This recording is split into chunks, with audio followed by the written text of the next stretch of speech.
les jours qui raccourcissent, le fait qu'il pleuve ou qu'il fasse froid, on a du mal à garder la motivation, que ce soit pour faire du sport ou encore même pour bien manger. Donc aujourd'hui, je vais vous donner quelques petits conseils qui vont vous permettre de garder la motivation pendant ces jours-ci. Hey tout le monde, j'espère que vous allez bien. J'avais envie de vous faire cette vidéo il y a un petit moment, mais j'ai complètement zappé et pour autant ça fait un petit moment qu'elle est écrite dans mon petit carnet.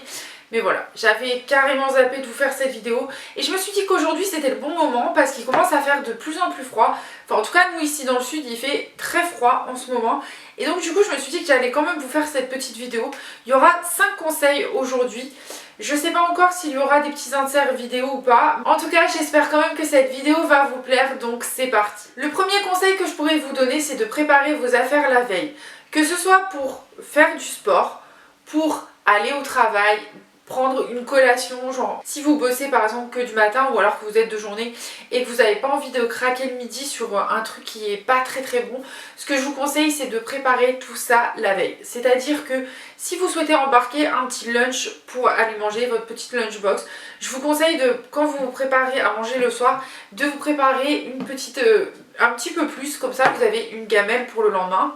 Si vous avez envie de faire une séance de sport le lendemain matin, je vous conseille de préparer vos affaires de sport le soir même, donc vos chaussettes, vos chaussures, votre legging ou votre pantalon ou votre survêt, vos brassières pour les filles, etc. Vraiment de tout préparer, comme ça au moins quand vous vous réveillez, vous avez juste à mettre votre tenue et aller faire votre séance de sport. Le fait de tout préparer à l'avance, ça va vous permettre de garder de la motivation parce que souvent, quand on se motive, enfin on perd la motivation souvent par exemple pour le sport, par exemple vous allez vous lever, vous allez mettre votre tenue de sport, ça va vous mettre dans un mood où vous allez avoir envie d'aller faire votre séance de sport. Si vous, quand vous vous levez, vous avez déjà votre tenue de sport qui est déjà préparée, ça va vous motiver à la faire que si vous vous levez et qu'il n'y a rien du tout, donc c'est beaucoup plus motivant. Pareil, si vous avez déjà préparé votre lunchbox pour le repas du midi au boulot, ben vous êtes tranquille, vous n'avez pas à réfléchir et à chercher mentalement ce que vous allez manger et vous n'allez pas craquer sur le premier truc de la boulangerie par exemple sur laquelle vous allez tomber. Donc vraiment c'est le premier conseil, c'est de préparer tout à l'avance. C'est beaucoup plus simple et vous verrez, même préparer votre gourde d'eau pour la journée, vous allez voir que ça vous motive beaucoup plus à boire que si vous ne la préparez pas. Deuxième conseil, donc ça c'est pour ceux qui ont du mal à manger correctement ou alors qui finissent par manger tout et n'importe quoi, c'est de vous faire un planning de repas. Première chose, c'est que ça va être très économique puisque quand vous allez faire vos courses, vous allez acheter uniquement ce dont vous avez besoin.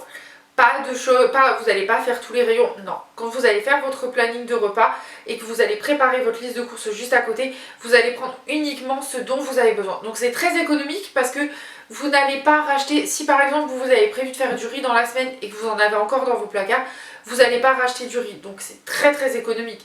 Pareil, fruits et légumes, si vous en reste un peu et que vous avez décidé de faire un repas avec ce qui vous reste, ben vous n'allez pas en racheter, enfin pas racheter ces légumes-là en tout cas, dans votre liste de courses. Donc franchement c'est très économique. Mais le fait de planifier vos repas, ça va vous décharger mentalement parce qu'en fait au lieu d'arriver chez vous et de vous dire qu'est-ce que je mange ce soir, bah, vous avez juste à regarder votre planning de repas et vous savez par exemple que ce soir là c'est pâtes, courgettes, poisson par exemple, et ben vous rentrez, vous préparez tout ça, voilà c'est fait. Ou alors vous faites un batch cooking, c'est vous qui voyez comment vous vous organisez. Donc comme je vous disais, ça vous aide à faire des économies puisque vous achetez uniquement ce dont vous avez besoin. Donc franchement si vous avez du mal à tenir au niveau des repas, moi ce que je vous conseille c'est de faire un planning de repas, soit vous le faites à la semaine, soit vous le faites au mois, comme ça vous achetez toutes les semaines que ce que vous avez besoin. Moi je le fais semaine par semaine, comme ça au moins je ne me répète pas, j'ai juste à regarder ce que j'ai fait, ce que j'ai prévu la semaine d'avant et en fait du coup c'est beaucoup plus simple comme ça. Donc voilà. Troisième petit conseil, c'est de vous faire des to-do list, mais des to-do list réalistes et réduites. C'est-à-dire que vous allez réduire votre to-do list à 3 tâches. Une tâche extrêmement importante, une tâche qui doit être faite, mais si elle est faite le lendemain, c'est pas très grave, et une tâche qui va être prévue sans être prévue. Vraiment la tâche la plus basique que vous avez besoin de faire ou autre. En gros, vous allez dans vos 3 tâches, vous savez que vous en avez une qui doit être absolument faite aujourd'hui. Vraiment, c'est la plus importante, c'est celle qui doit être faite aujourd'hui. Ça peut être une grosse tâche, par exemple pour moi ça va être monter une vidéo et la poster. C'est une tâche qui me prend un peu plus de temps que les autres et du coup ça va être ma tâche la plus importante de la journée. Ma tâche moins importante, qui peut être décalée au lendemain si besoin, ça va être par exemple trouver des idées de vidéos. Ça prend un peu de temps, mais beaucoup moins de temps que monter et poster une vidéo, croyez-moi. Donc ça va être ma tâche moins importante. Et ma tâche que je peux reculer tant qu'elle est faite dans la semaine, c'est pas très grave si elle n'est pas faite aujourd'hui. Mais le mieux c'est quand même si les 3 tâches sont faites aujourd'hui. Mais c'est pas... Voilà, je me mets pas la pression sur si je la finis pas. Ça va être par exemple de... j'ai même pas d'idée en plus. C'est parce que souvent mes 3 tâches je les fais. J'ai souvent montage et posté, la miniature et les idées de vidéos à trouver. Donc vraiment ça va être ça mes 3 souvent tâches. Par exemple renforcement musculaire. Voilà. C'est pas la tâche la plus importante. Si elle est faite le lendemain, c'est pas très grave. Mais tant qu'elle est faite dans la semaine, c'est bien. Parce que j'ai toujours une petite séance de renforcement musculaire dans la semaine. Donc vraiment, ça ne sert à rien de faire des to-do list énormes si vous n'arrivez pas à la faire à la fin de la journée. Comme je vous dis, 3 tâches très très importantes. La moyenne, celle qui est importante mais sans plus.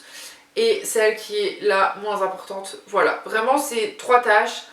Que si, et surtout vous ne mettez pas la pression si vous n'arrivez pas à faire les 3 tâches. Le but c'est de faire quand même la première qui est la plus importante. 4, c'est de s'octroyer des moments plaisir.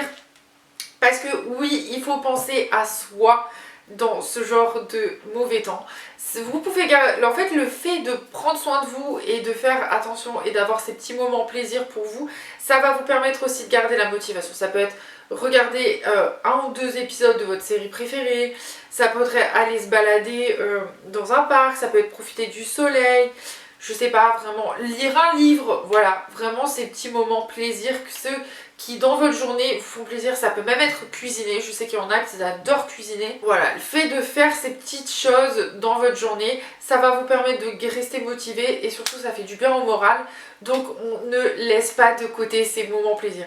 Vous avez des to-do list, tout le monde en a, il n'y a pas de souci. Mais pensez à vos petits moments plaisir, croyez-moi, vous aurez beaucoup plus la motivation de faire vos tâches qui sont beaucoup plus chiantes juste après. Ou alors, même si vous pouvez même garder ces petits moments plaisir à la fin de la journée et de vous dire je fais ce que j'ai à faire et je m'octroie mon moment plaisir à la fin. Dernier conseil, c'est de s'exposer à la lumière.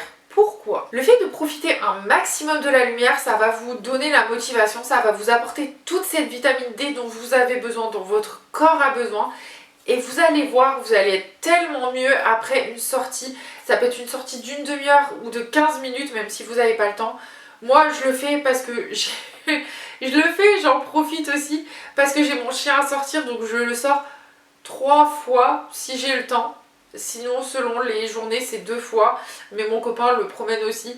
C'est 3 à 4 fois par jour pour qu'il fasse ses besoins, mais aussi pour qu'il se dépense parce que j'ai un gros chien. Et franchement, ça fait trop du bien. Ça évite d'être trop fatigué. Vous allez voir que le petit coup de soleil un peu sur la tête, vous allez voir, ça fait trop du bien.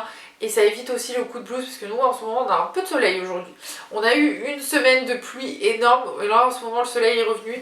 Mais franchement ça fait trop du bien d'aller s'exposer à la lumière naturelle, plutôt que de rester enfermé chez soi. Je sais qu'il y a le soleil qui passe de temps en temps, mais sortez, profitez.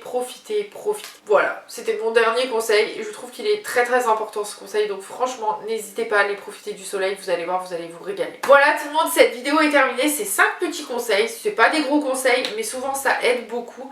N'hésitez pas à me dire si vous appliquez ces petits conseils dans votre vie, si vous pensez que ça peut vous aider aussi, ça m'intéresse de savoir. Et en tout cas, nous on se retrouve la semaine prochaine pour une prochaine vidéo. Bye bye.